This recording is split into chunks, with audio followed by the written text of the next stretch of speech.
dusobanukirwe igitabo cy'ibyahishuwe.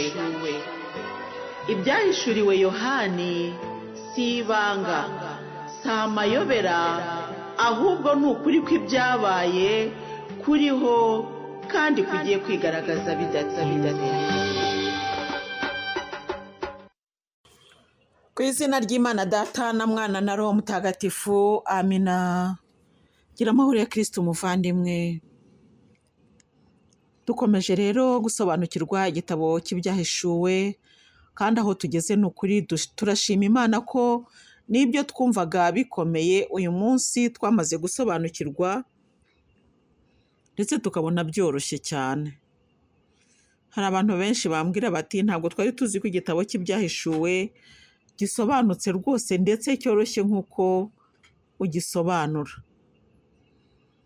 Ni Yezu rero, ntabwo ari jyewe wagisobanura, ni Yezu ugisobanura abinyujije muri Roho Mutagatifu yadusigiye, kandi akakomeza kutuhugura avuga ngo bana banjye nimuhumure turi kumwe.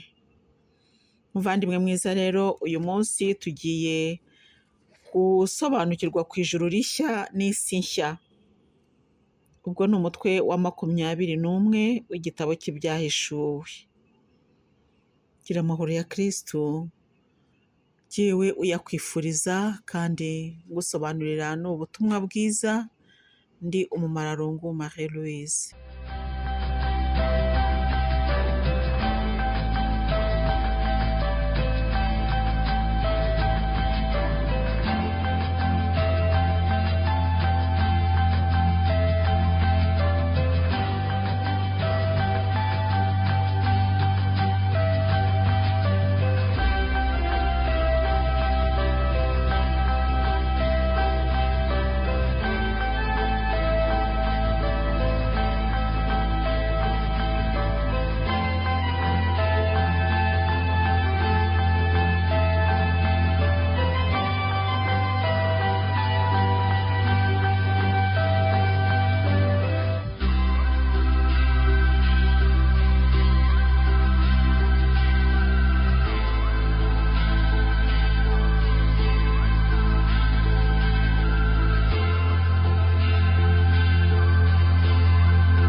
Hanyuma mbona ijuru rishya n'isi nshya. Koko rero ijuru rya mbere n'isi ya mbere byari byazimiye n'inyanja itakiriho. Nuko mbona umurwa mutagatifu Yeruzalemu nshya yururukaga iva mu ijuru ku Mana, yaba ukereye nk'umugeni witeguye gusanganira umugabo we. Hanyuma numva ijwi riranguruye riturutse mu ntebe y'ubwami rivuga riti, dore ingoro y'Imana mu bantu, izabana nabo, bazaba abantu bayo, Imana nayo ibane nabo. Izahanagure icyitwa amarira cyose ku maso yabo, n'urupfu rwoye kuzongera kubaho ukundi. Icyunamo, amaganya n'imibabaro nabyo ntibizongera kubaho ukundi, kuko ibya kera birangiye. Nuko uwicaye ku ntebe y'ubwami aravuga ati, dore ibintu byose mbigize bishya. Hanyuma arongera ati, andika yuko aya magambo ari imvaho kandi akwiriye kwizerwa. Nuko arambwira ati, birarangiye. Ni jyewe Alufa na Omega, intangiriro n'iherezo. Ufite inyota wese nzamuha ku buntu kunywa ku isoko y'amazi y'ubugingo. Uzatsinda azatunga ibingibiho umurage, kandi nzamubera Imana nawe ambera umwana. Naho abanyabwoba, abahemu, abakora ibizira, abicanyi, amahabara, abarozi, abasenga ibigirwamana n'ababeshyi bose, umurage wabo uri mu nyenga igurumana y'umuriro kandi yuzuye amahindure. Ngurwo urupfu rwa kabiri. Ijambo ry'Imana. Dushimiye Imana.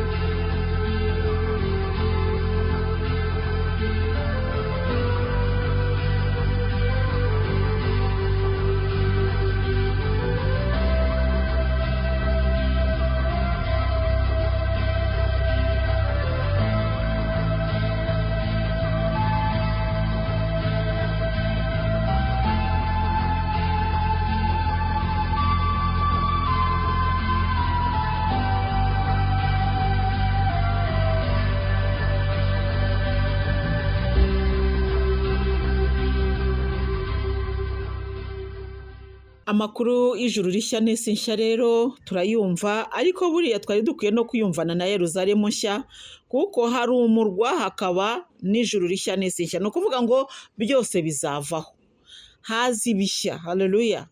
Nicyo iri jambo risobanura mu magambo make. Hari Yeruzalemu izaba ari umurwa, hakaba n'isi nshya n'ijuru rishya bizabamo ikintu kimwe, noneho umurwa wacyo ukaba Yeruzalemu.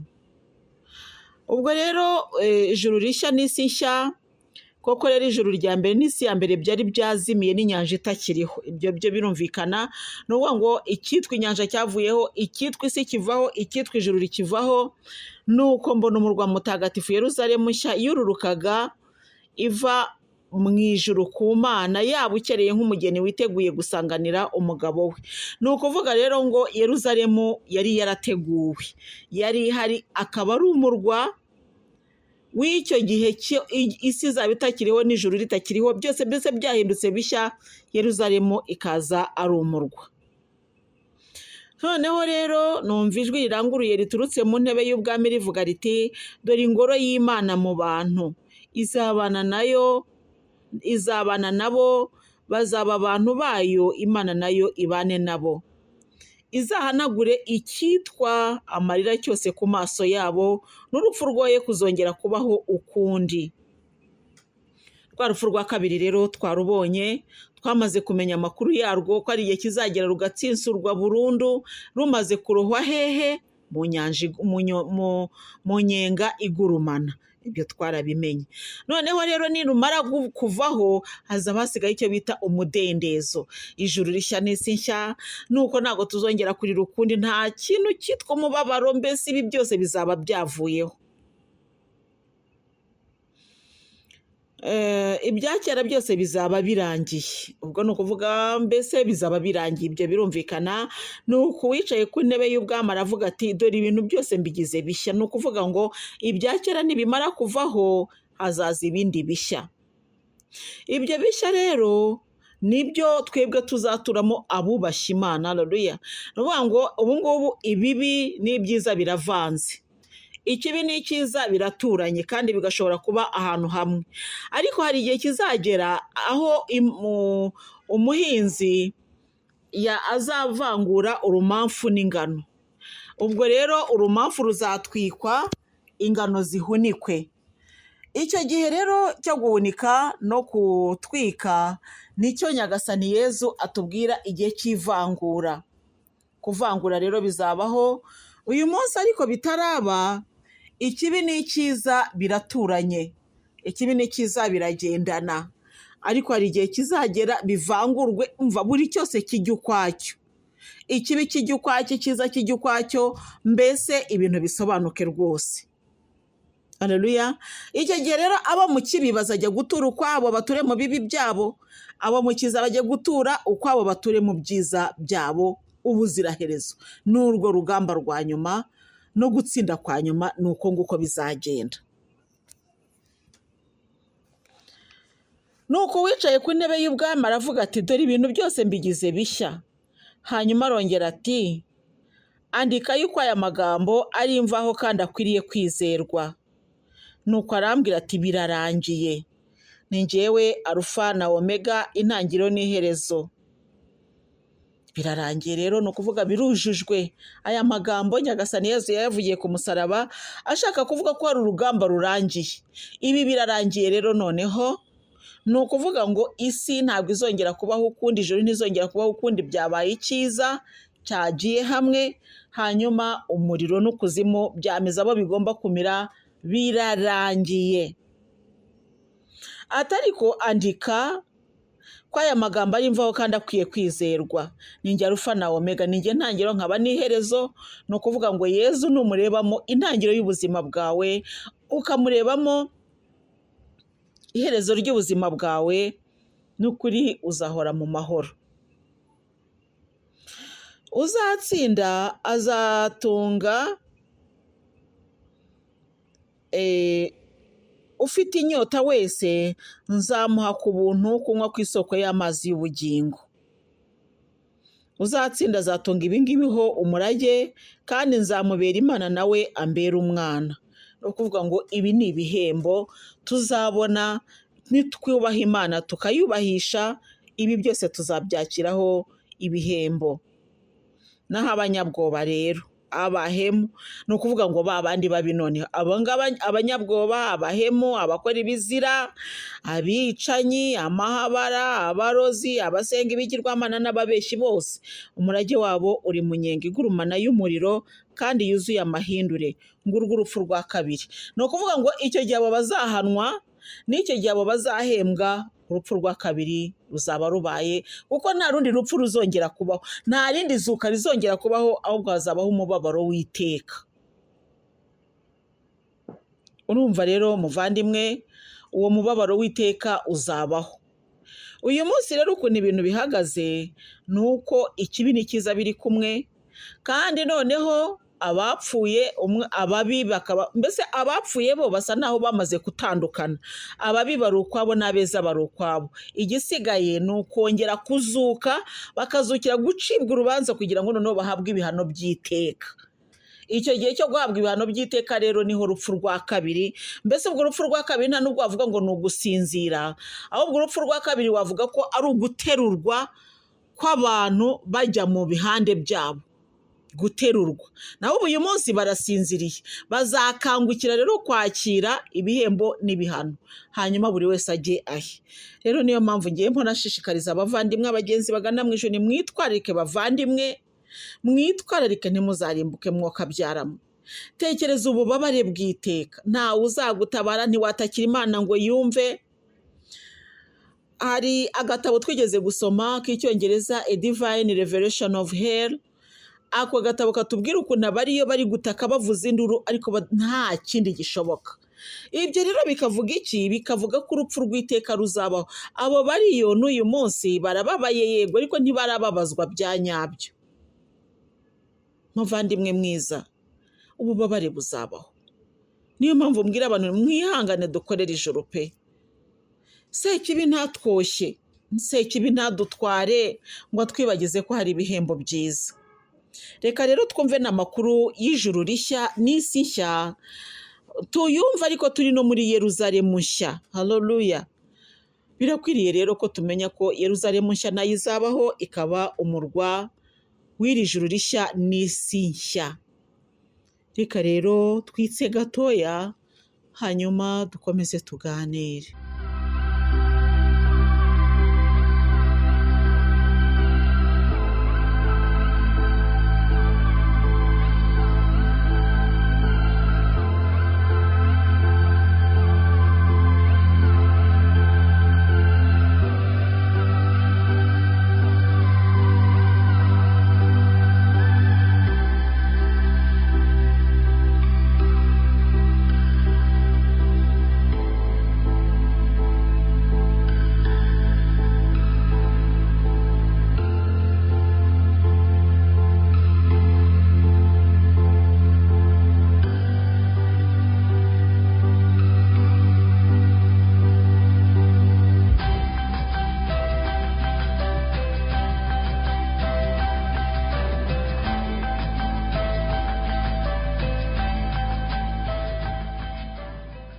Yeruzalemu nshya.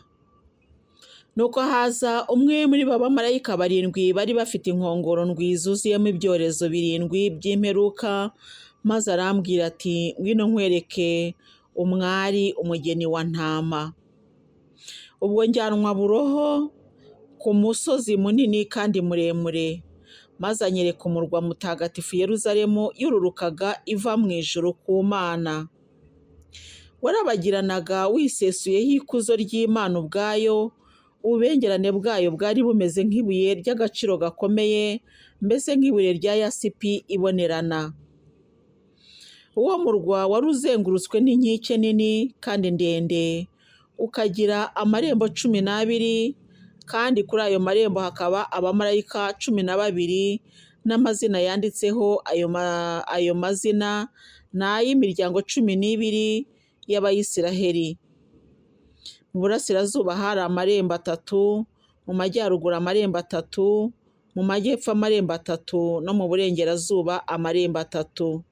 Inkike zikikije uwo murwa zari zubatse ku mfatiro 12 zanditseho amazina y'intumwa 12 za ntama.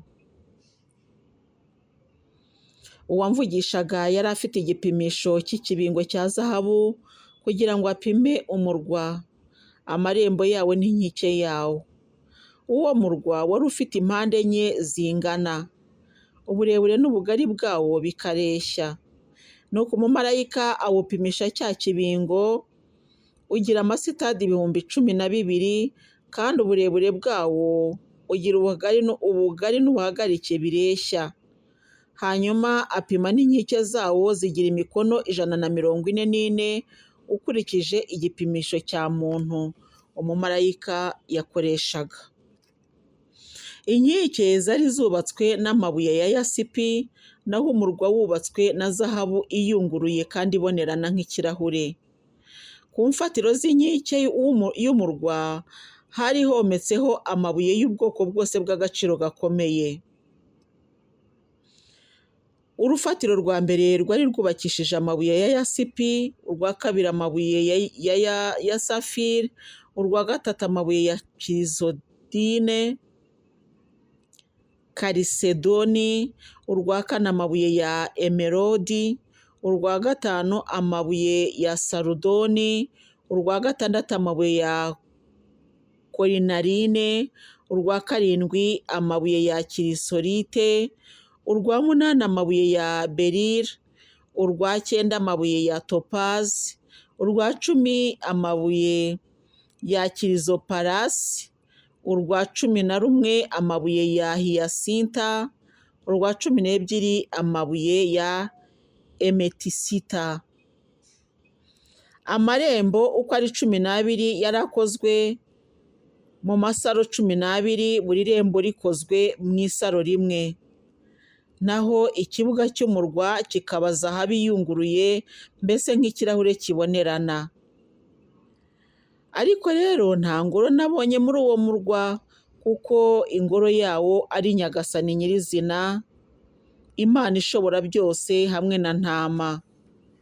Uwo murwa ntukeneye izuba cyangwa ukwezi kugira ngo biwumurikire, kuko umurikirwa n'ikuzo ry'Imana, kandi na ntama akaba urumuri rwawo.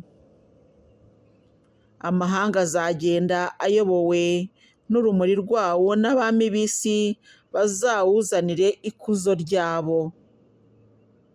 Amarembo yawo ntazigera yugarirwa bibaho, kuko aho hantu hatarangwa ijoro.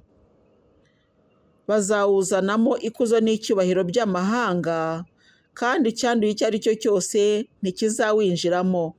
Uzinjirwamo n'abanditswe mu gitabo cy'ubugingo cya ntama. Ijambo ry'Imana, dushimiye Imana. Uyu murwa wa Yeruzalemu rero nawo turawumva rwose, nubwo tutafata mu mutwe ibipimo byawo n'aya mabuye yari awutatse, ariko umurwa urumvikana. Nubwo rero tutawujya imuzi ngo turebe wenda ngo umurwa mutagatifu Yeruzalemu yururukaga iva mu ijuru ku Mana, ngo warabagiranaga wisesuyeho ikuzo ry'Imana ubwayo, ububengerane bwayo bwari bumeze nk'ibuye ry'agaciro gakomeye. Mbese ubu bubengerane ntabwo wahita ubwumva, cyane cyane ko n'iryo buye ry'agaciro wenda utahita uryumva, ariko hari ububengerane tugiye kumenya aka kanya. Nuko Yeruzalemu nshya ari umurwa mutagatifu wa yasi n'ijuru byahindutse, kandi uyu murwa akaba ariwo naho Imana. Ni ukuvuga ngo uyu munsi turavuga ngo Imana ituye mu ijuru. Iryo juru rero mu bihe byashize nababwiye ko hari amajuru, ariko hari n'ijuru. Ijuru Imana ituyemo rero rizagera aho ryigaragaze rimanuke. Ubu uyu munsi riri kure cyane y'umwana w'umuntu, ariko igihe kizagera aho ibi byose ikibi kizaba cyamaze gutsindwa, Imana sizaba ikihisha umuntu. Kubera iki? Ubundi Imana yanga kwiyereka mwene muntu, kubera ko uruhanga rwayo rubengerana cyane, mwene muntu atabasha kurubona. Arubonesheje amaso yapfa, kubera ko amaso yaba atagishobora kubona ibindi. icyo gihe rero icyaha kizaba cyavuyeho, ikibi kiveho, icyaduteranyaga n'Imana, icyadutandukanyaga n'Imana kizaba cyavuyeho. Imana ivuga iti reka noneho nanjye bana banjye mbiyereke, reka mbabwire uwo ndiwe.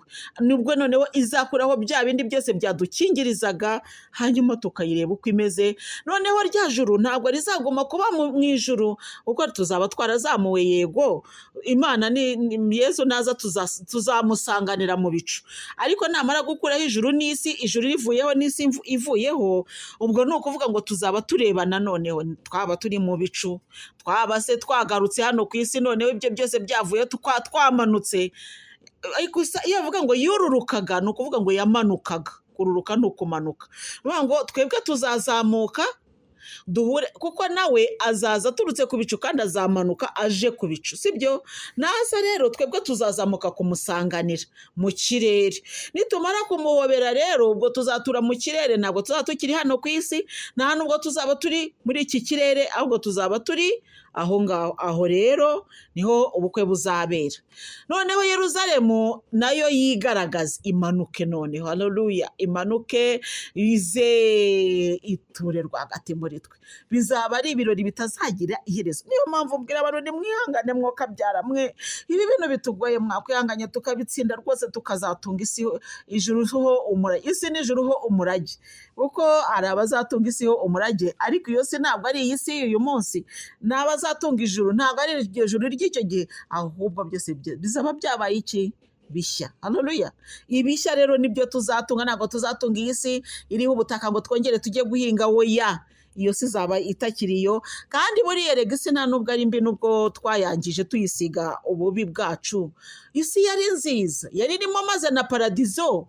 Nuko mwene muntu amaze kuba mu cyaha, sibwo Imana se yamwirukanye mu busitani bwa Edeni, agatangira guhangayika. Imana imubwiye ngo uzatungwa n'ibizava mu maboko yawe. Ubwo icyo gihe rero wa muvumo uzavaho, aho Adamu na Eva bari gutura tuhature. Mbese rya juru yasi Imana yiremeye, kuko Imana irema ibyiza gusa. Wera biremye ibona ari byose ari byiza, burira buracya. Ibyo rero yaremye igasanga ari byiza, ni byiza. Haleluya, haleluya. Buri kintu cyose kizahabwa umwimerere w'ubwiza bwacyo. Ubu ngubu ibiremwa byose, haleluya, biraniha, bitegereje kugirwa abana b'Imana kwacu, twebwe abana bayo nyine.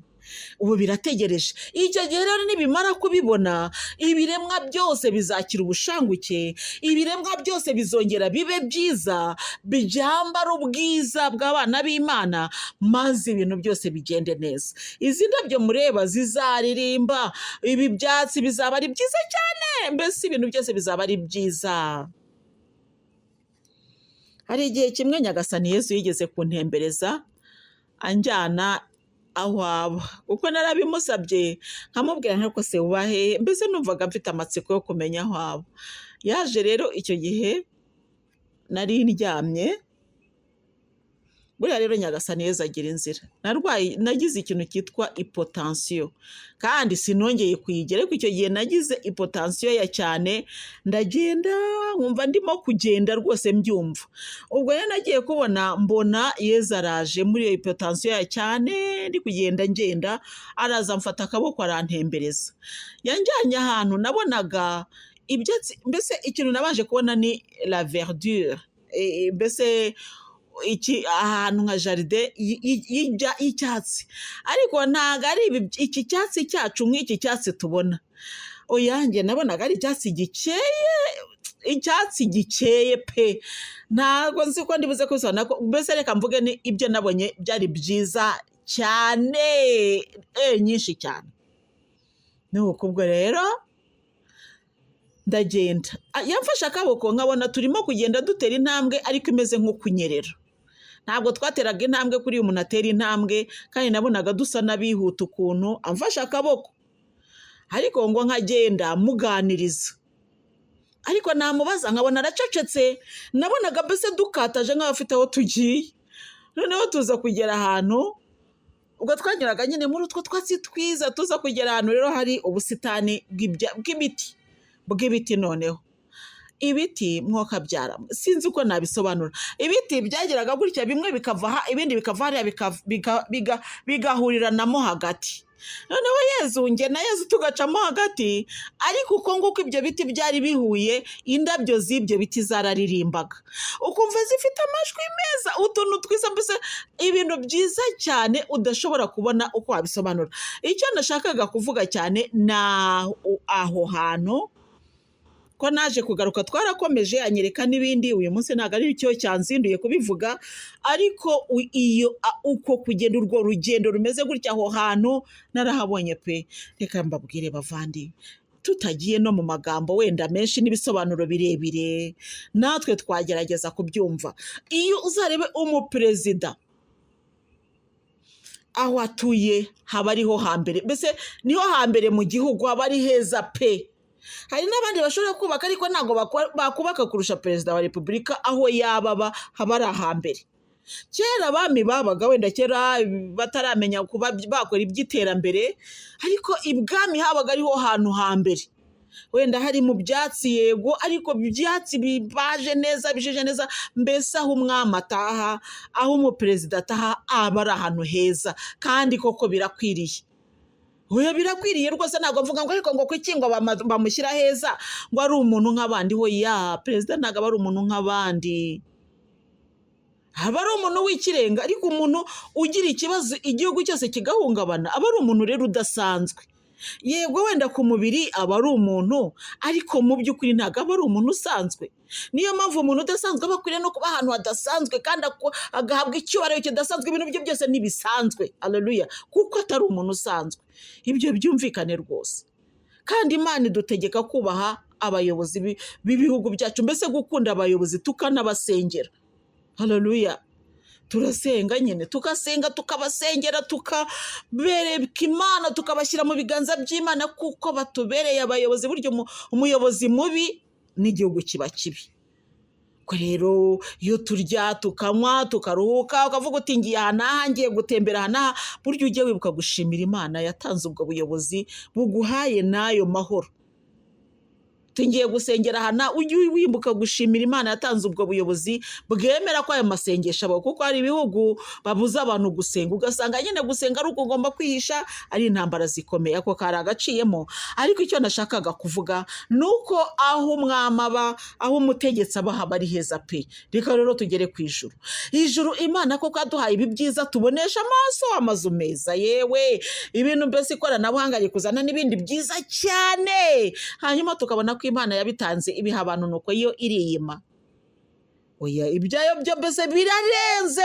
Ngo ibuye rya kirizolite ntabwo ndizi, ngo amaye ya sipi ntabwo nzi ya sipi kwisa, mbese uretse kubisoma cyakora ndabisoma, nkabisoma uko byanditse, ndetse rimwe na rimwe hari bikananira gusoma kuko ntabizi.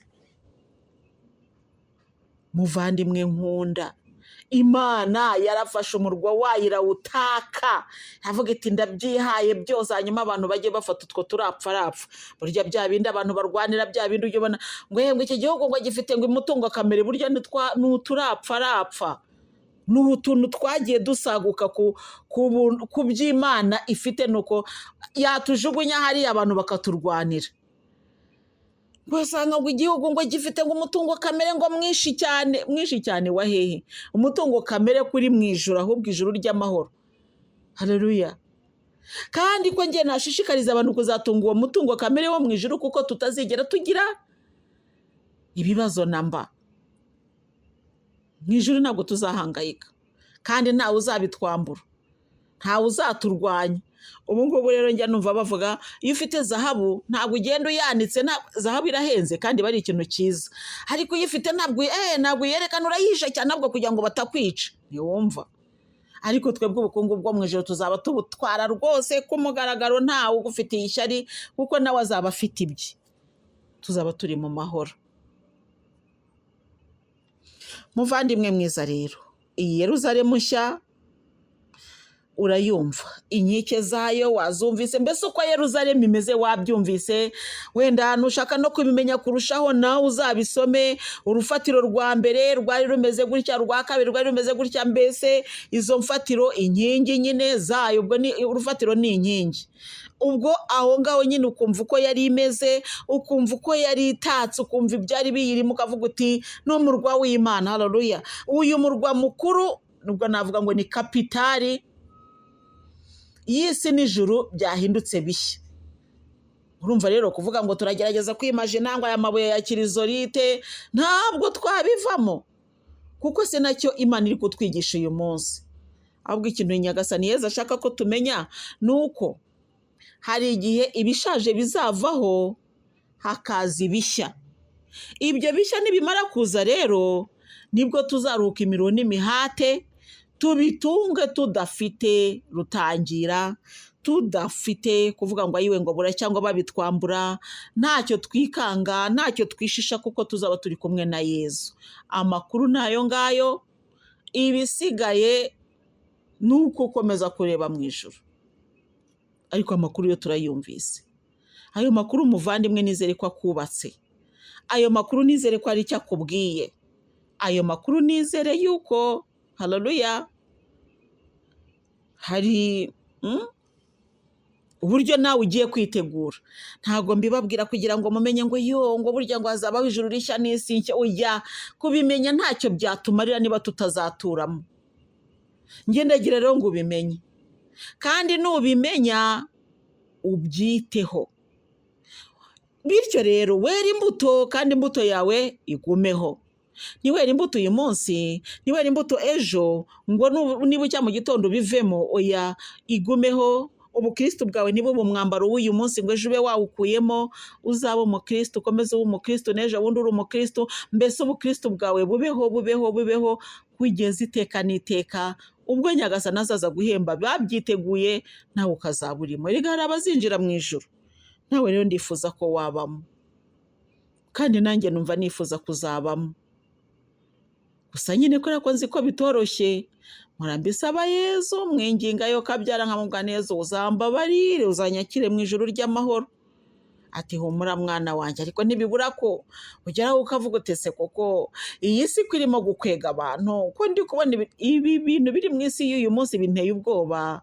Ndabireba nkavuga ni Yezu we dutabare. Akavuga ati bana banjye, nk'uko nabibabwiye mu kiganiro cy'ubushize, impuhwe ze zirushijeho kutwegera kubera ko abona ko turi ahantu hagoye cyane. Ni ukuri nimuhumure, ntabwo azadutererana, kandi ntiyaryama twashira. Iyi si igeze ahantu hagoye, aho usanga ibintu bikurura abantu ari ibintu bibuza ubwenge. Mu minsi ishize nahoze numva ibiganiro kuri YouTube cyangwa kuri televiziyo, hari bavuga ko umuherwe wa mbere ku isi we yarongoye cyangwa se mbese abana n'irobo nk'umugore. Mbese uwo niwe muherwe wa mbere ku isi. Ariko rero njyewe iyo bigenze gutyo ndavuga nti nibe nawe wenda ari gushaka kuramira iyo mitungo ye, kuko ubundi abagore basigaye baramenye ubwenge. Umugore akajya gushaka umugabo atari urukundo, ahubwo agira ngo abone imitungo. Abagabo nabo rero amakuru barayafite, bati natwe turabivamo twirongorera amarobo. Wowe ntiyagiye gushaka umugabo mugenzi we, nta nubwo ashatse umugore we n'irobo, arayikoresha nuko ayishyira aho ngaho. Ubwo nayo makuru ugasanga rero isi turimo y'uyu munsi naho ngaho itugejeje, aho usanga nyine ubwenge buri kugenda buyoba, kandi noneho abayobya ubwenge cyangwa se ibiyobyabwenge cyangwa abafite ubwenge buyobye akaba aribo basa naho bajya imbere ngo tubajye inyuma. Kuko usanga hari ibintu ubona ukabona koko n'ukuri. Nizere ko nta muntu n'umwe naba nkomerekeje mbivuze uko mbibona, kandi ariko kuri ibintu biriho urabona ko bihengamye pe, birahengamye kandi bibuza ubwenge. Mu gihe cya kera Imana yarakajwe nuko ngo abantu b'icyo gihe, twarabisomye muri Bibiliya biranditse, abantu b'icyo gihe ngo babengutse ngo abakobwa b'abantu, Imana ibona ko batangiye kubenguka n'abakobwa b'abantu batangiye no kubyarana nabo, Imana irababara kandi irarakara. Uyu munsi rero ntabwo bakibenguka abakobwa b'abantu, reka barabenguka ibyuma, kuko amarobo ni ibyuma. Nizere ko ntabeshya. ibyuma irobo nta bundi bwenge ifite uretse ko bayirema bakagerageza kuyiha ibintu byose, mbese bari kwigana uko Imana yaremye. Ariko ngewe buriya ntabwo mba mfite impungenge zo kuvuga ngo bazashyira babigereho, oya ntabwo byakunda, ntabwo byashoboka, kubera yuko buriya konsantarasiyo y'abantu ntabwo iri gusa ku kurema uwo muntu. Reka konsantarasiyo y'abantu iri ku bintu byinshi. Ngaho umwe ari gukora amarobo, undi nawe ari muri laboratwari ari gushaka indwara zishobora kwica abantu, undi nawe ari kurema intwaro kirimbuzi, undi nawe mbese abantu barahuze bari konsantire mu bintu byinshi. Undi nawe ari kureba ukuntu ifaranga ryasimbura irindi, undi nawe ari kureba ukuntu akamashini bagatera mu muntu. Mbese urumva konsantarasiyo ni nyinshi cyane, ibyo bigatuma kimwe kitihuta. Ariko burya konsantarasiyo, imbaraga zose zigiye ku kintu kimwe, burya cyahita cyihuta. Ariko byose uko mbivuze ni ibya antikristo, ibikoresho ari gukoresha kugira ngo yigarurire isi. Ariko nawe impamvu afite byinshi icyarimwe nuko ntago yiyizeye. Iyo aba yizeye ngo avuga ati abantu bazakunda amarobo, reka ariyo twiberaho, iby'ibitwaro bya kirimbuzi tubyihorere, byibuze yavuga ati ahangaha. Ariko ntibishoboka. Kubera iki? Aravuga ati umuntu turamuzerega, umuntu rero Imana yaramwigaruriye, ubu dushobora kumushukisha abagore tukasanga bucya mu gitondo byanze, reka rero dushakisha ibintu byinshi tubone uko dufata benshi, igashakisha bimwe. Noneho turebe no mu burwayi, turebe ko hari abaziheba mu burwayi nka korona nyine, bahere mu rugo inzara bice, turebe ko bava kuri iyo Mana. Undi ati reka turebe ko twarimo ibitwaro bya kirimbuzi, dutere n'intambara hirya no hino, ibi bitwaro bikore, hanyuma intambara zibeho kandi zitere n'ubukene, sibe mu bukene. Ugasanga ibyo byose ni ibya antikristo. Ariko Yesu Kristo akambwira ati reka nkubwire mwana wanjye, ibyo bapanga byose, haleluya, ibyo bapanga byose ni ukuri Imana yacu izabigenda hejuru twitabarire, haleluya. Yesu Kristo yabonekeye abigishwa bagenda hejuru y'amazi, amina, haleluya, hejuru y'amazi rwose. Ibyo byose rero biba nk'amazi, nuko Yesu Kristo akabigenda hejuru, amina, akaza dusanga. Noneho yarahageze, Petero aravuga ngo nyagasani, ngo niba ariwe ngo tegeka nze nanjye ngusanga hejuru y'amazi. Noneho rero Petero atangira kugenda hejuru y'amazi, haleluya, bizatubaho rwose, tuzagenda hejuru y'amazi. Ruvuga ngo ibi ngibi bibaye nk'ibigusha biri mu isi, ibi ngibi birangaje abantu benshi. Ni ukuri twe abakristo tuzabigenda hejuru. Petero yagezemo hagati arashidikanya, ariko ati none yaba atari Yesu, ko gushidikanya tujya tukugira, ariko se koko Mana ubu ijuru tuzarijyamo n'ibi bintu turi kureba, se ko bikomeye, ibi ni ibiki? Atangira kurigita, asubira mu mazi kwibira. Arongera Yesu araza amufata akaboko, haleluya. Ntabwo ivanjiri tubwira ngo nuko Petero ngo ararohama burundu, oya, haleluya. Tuzagendana na Yesu, tuzajya turohama, turohora, tujya kugwa, tuzamura, amena, kuko ari mwiza cyane, haleluya. Tuzamura kugeza ubwo tuzagera hejuru y'amazi. Kugenda turohama ni ukugera rimwe na rimwe bimwe bikaturusha imbaraga, bikasa naho bidukurura. Mu bihe byashize navugaga ibintu bya makiyaje, abantu bakavuga se makiyaje koko buza twazireka. Yesu navuze ngo nimuzireke, ntabwo Yesu yantumye ngo mbabwire ngo nimuzireke, gusa njyewe yarambwiye ngo dore ikinyoma isi irimo. Ubwo rero igihe cyo kuzireka nikigera azabimbwira, nzabibabwira, kandi ndumva nzabibabwira koko. Ariko nyine icyo nababwiraga ni icyo kinyoma isi y'uyu munsi igenda ishyira ku bantu bayo, haleluya. Nyamara ariko nubwo biturusha imbaraga bikanadukwega bimwe tukanabigwamo, ariko mujye mwibuka yuko dufite Imana yatsinze. Mujye mwibuka ko Petero igihe yibiraga yongeye gutabaza Yesu akongera akamufata akaboko, amina. Natwe rero dutabaze Yesu atujandure, aturohore, kandi nimuhumure. Niba twarashyize ibyiringiro byacu muri we, ntabwo tuzarohama. Mu izina rya Yesu ntabwo tuzarohama, oya, tuzagenda, tuzatambuka, kandi tuzagenda hejuru y'amazi, amina. Yesu azategeka tugende hejuru y'amazi, amina. Ariko nuko tuzaba twamuhamagaye, twamubwiye tuti nyagasani Yesu dutabare, ati ngwino mwana wanjye, tuzagenda hejuru y'amazi rero, haleluya. Muvandi, tuzagenda hejuru y'amazi, kandi humura pe, uzagenda hejuru y'amazi, uzagenda hejuru y'ibigeragezo, uzagenda hejuru y'ibyo ngibyo bikugoye, uzabigenda hejuru kandi usange Yesu, ntacyo tuzaba, haleluya.